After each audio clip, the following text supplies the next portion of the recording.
Bienvenue sur cette nouvelle vidéo, j'espère qu'en tout cas vous passez une bonne semaine, qu'en tout cas vous n'avez pas de problème dans votre vie, il n'y a pas de guerre en ce moment, pas du tout, attention c'est pas du tout la merde. Non non non, tout va bien mes petits loups, tout Ceci n'est pas un test.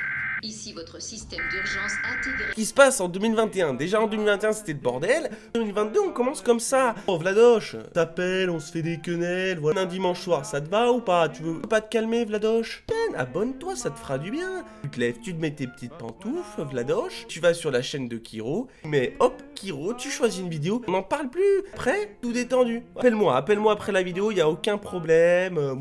Si je peux détendre l'atmosphère, voilà, 2-3 vannes à quelqu'un, à ton armée pour voir un peu. Un petit message pour Vladoche. Bonne journée Vladoche. Messieurs dames, bonjour à tous, j'espère que vous allez très bien. On se retrouve pour une nouvelle vidéo. Et quelques vidéos qui arrivent, je pense qu'elle va être très sympa à voir, à regarder, à visionner. Donc j'espère qu'en tout cas elles vous plairont. Ils vont bientôt arriver après celle-ci. Oui, c'est une vidéo assez similaire à celle que j'ai faite il y a un petit mois je crois. Bien aimé, raconte des histoires et tout, qui est une thématique différente et sur un thème différent. On va s'attaquer à une histoire que je pense que vous apprécierez. Il y a eu plusieurs pages dessus, donc Conjuring je crois, Insidious ça parlait aussi peut-être de ça. En plus de ça, il y a eu 3 titres sur ce magnifique personnage qui est Annabelle. En tout cas cette vidéo vous plaira. C'est pas à prendre un petit quelque chose à boire, quelque chose à manger. Petite Jacqueline est très tendue. Pourquoi? Que tout simplement, cousine éloignée d'Annabelle. Oui, oui. Elle a cherché. Que ça fait, Jacqueline, de te retrouver à ma place, de te retrouver sur la place grand homme. Tu es aussi petit que ton sexe. D'accord. T'es claqué. Ah oui, autant, ah oui, d'accord. Souille la gueule, d'accord. Bah, je reviens parce que c'est moi qui va faire la vidéo. Je vous raconte la véritable histoire d'Annabelle.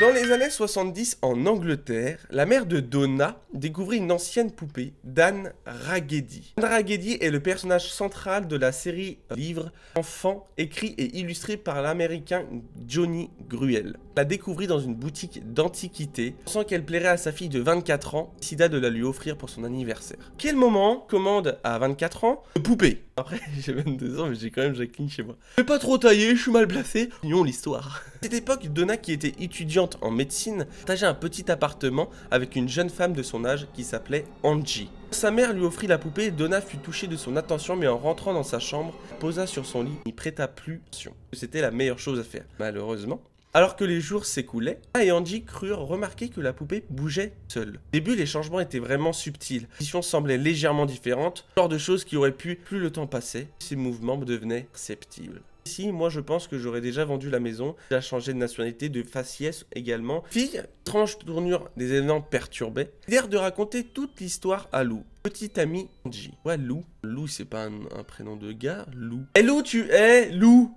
Garou. C'est éclaté, hein, qu'on se le dise. Il demanda alors à voir la poupée, mais quand il posa son regard sur elle, il comprit immédiatement que quelque chose de profondément mauvais se dissimulait derrière ses grands yeux ronds, un éternel sourire. Faut savoir, Lou, pourquoi t'as pas insisté auprès de ta copine et de sa pote qu'elle ne touche plus cette poupée? J'aurais vu la poupée, tu vois, je serais arrivé comme ça. Ouais, je peux voir la poupée? Ouais, ok. C'est ça. En Ardèche, préparez vos canaux, on y va. Troublé, il leur fit part du sinistre sentiment qui lui inspirait la poupée. En garde sur le danger éventuel qu'elle pouvait représenter, Donna et Angie ne croyaient pas à ce genre de choses. Elles étaient persuadées qu'une explication logique existait, elles la cherchaient. Bordel, bordel. Eh oh Jacqueline, tu te calmes, hein. On voit pas des signaux à ce moment-là parce que sinon c'est vraiment très mal placé. Ça faisait environ un mois que Donna aidait la poupée lorsque de curieux petits morceaux de papier commencèrent à faire leur apparition dans l'appartement. Des morceaux de papier qui ressemblaient à des fragments de parchemin, de petits messages griffonnés, presque illisibles, semblaient avoir été tracés par la main d'un jeune enfant. Certains des mots se devinaient qui disaient « aidez-nous » ou encore « aidez-Lou », qui n'avait absolument aucun sens vu que Lou n'avait aucun problème à l'époque. Plus, ils étaient tous écrits au crayon et elle n'en possédait aucun. Donna et Angie étaient témoins de phénomènes étranges depuis 6 semaines.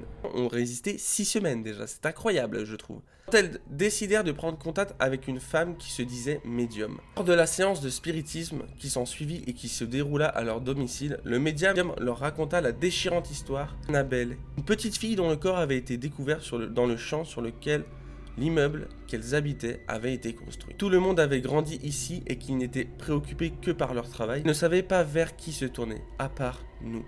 Annabelle estimait que nous serions en mesure de comprendre. C'est pourquoi elle a commencé à faire bouger la poupée de chiffon. qu'elle voulait, c'était être aimée. C'est pour cela qu'elle nous avait demandé si elle pouvait rester avec nous et habiter la poupée. Que pouvions-nous faire? Alors, on a dit oui. C'est à ce moment-là que, tournure de l'histoire, un peu plus de grandeur, malheureusement d'atrocité. Le lendemain soir, Lou et Angie préparaient leur futur voyage, étudiant les différentes cartes dans le salon quand soudain, avant 23h, entendirent des bruissements étranges en provenance de la chambre de Donna. Le colocataire s'étant absenté pour la soirée, Angie imagina immédiatement que quelqu'un s'était introduit dans l'appartement. Si Lou ne dit rien, il n'y a que quelque chose de bien pire. Avançant prudemment vers la porte sur la pointe des pieds, ouvrit le plus silencieusement possible, puis brusquement, il appuya sur l'interrupteur. La seule chose qui semblait avoir bougé était Annabelle. Gisait sur le sol dans un coin de la pièce. Il pénétra alors dans la chambre et il s'approcha de la poupée de chiffon avec appréhension. À ce moment-là, il ressentit un étrange picotement sur la nuque, si quelqu'un le regardait dans le dos. Quand Lou s'y retournait, il n'y avait personne. Il a soudainement crié, s'est attrapé à la poitrine. Il était plié en deux, il était blessé et il saignait lorsque je suis arrivé près de lui. Il avait du sang partout sur sa chemise. Il tremblait de peur, retournait dans la salle de séjour. Il y avait ce qui semblait des traces de griffes. En tout cas, bonne ambiance dans cette vidéo, hein, sympathique. Terrifiés par cette violente attaque, Donna et Andy décidèrent d'aller consulter un prêtre. Moment du prêtre. Ça poil les enfants. Donc ils sont allés voir le père Anne. Bien évidemment, elle pensait qu'elle ne les croirait pas. Le révérend écouta toute leur histoire sans rien contester. Il leur dit qu'il n'avait jamais entendu parler de tel phénomène. Il promit d'en parler à l'un de ses supérieurs, Père Cook, cuistot, fils en père, de père en fils. Petite réaffiliation sur le domaine de la religion. Il cuisine des enfants maintenant, tout simplement. Après avoir écouté toute l'histoire, le père Cook a de demander l'avis de ses amis, le célèbre enquêteur anormal, Ed Loren. Connaissez, si vous avez regardé les films Annabelle. Dès qu'ils entendirent parler de la poupée Annabelle, Ed et Lorraine, inquiets, décidèrent de rencontrer les 3 témoins de cette étrange histoire. Ed était sidéré que les jeunes femmes aient facilement accordé confiance à un prétendu fantôme dès leur première rencontre, fit savoir. Commencez. Il n'y a pas d'Annabelle, il n'y en a jamais eu, vous avez été dupé. Cependant, nous avons affaire à un esprit ici. Téléportation de la poupée quand vous étiez hors de l'appartement, l'apparition des notes écrites sur le parchemin, alors manifestation des 3 gouttes de sang symbolique, gestes de la poupée sont toutes significatifs. Me disent qu'elle avait un but. Ça signifie qu'il y a une intelligence derrière toute cette activité. Les fantômes, les simples esprits humains, ne peuvent pas faire des choses de cette nature. Ed et Lorraine n'avaient plus le choix. Ils procédaient à une bénédiction d'exorcisme. L'explication se révéla suffisante pour le prêtre qui commença immédiatement le rituel. À la fin de la cérémonie qui se déroula sans incident, on dit sa bénédiction à Donna, J, Lou, Ed et Lorraine, déclarant que le démon ne pouvait plus leur faire du mal. Ed voulait complètement l'emporter chez lui. Un petit lampé là, voilà, j'ai la gorge qui... Tiens, allez, on boit tous une petite... Buvons tous.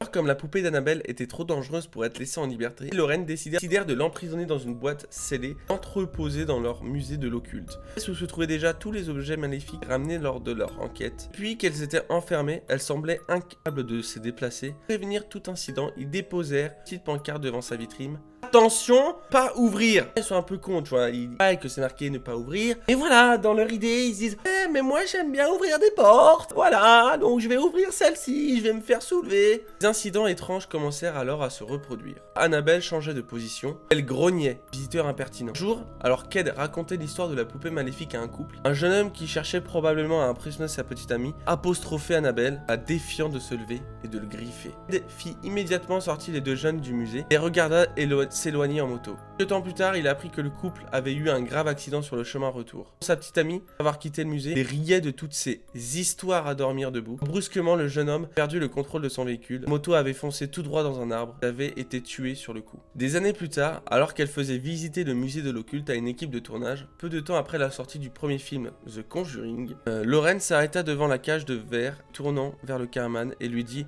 l'objet le plus terrifiant du musée, cette poupée. Ne pouvez pas la regarder, vous pouvez la filmer, ne la regarderez pas. Elle a causé bien des malheurs à bien des personnes. Supprimer des détails qui ne servaient pas à grand chose dans l'histoire, c'était vraiment des choses qui, voilà, c'est des domaines paranormaux que vous repassez dans les films. Je vous invite à aller regarder les films musée et d'ailleurs ouvert au public. J'aimerais, je vous avoue, aller dans ce musée. C'est peut-être une mauvaise idée, totalement une mauvaise idée. Et j'aimerais, je sais pas pourquoi, qui est fan d'urbex, tout ça, de films d'horreur, bien y aller. Donc, la possibilité d'y aller, on ira. Bon, il va falloir s'entraîner sur l'anglais.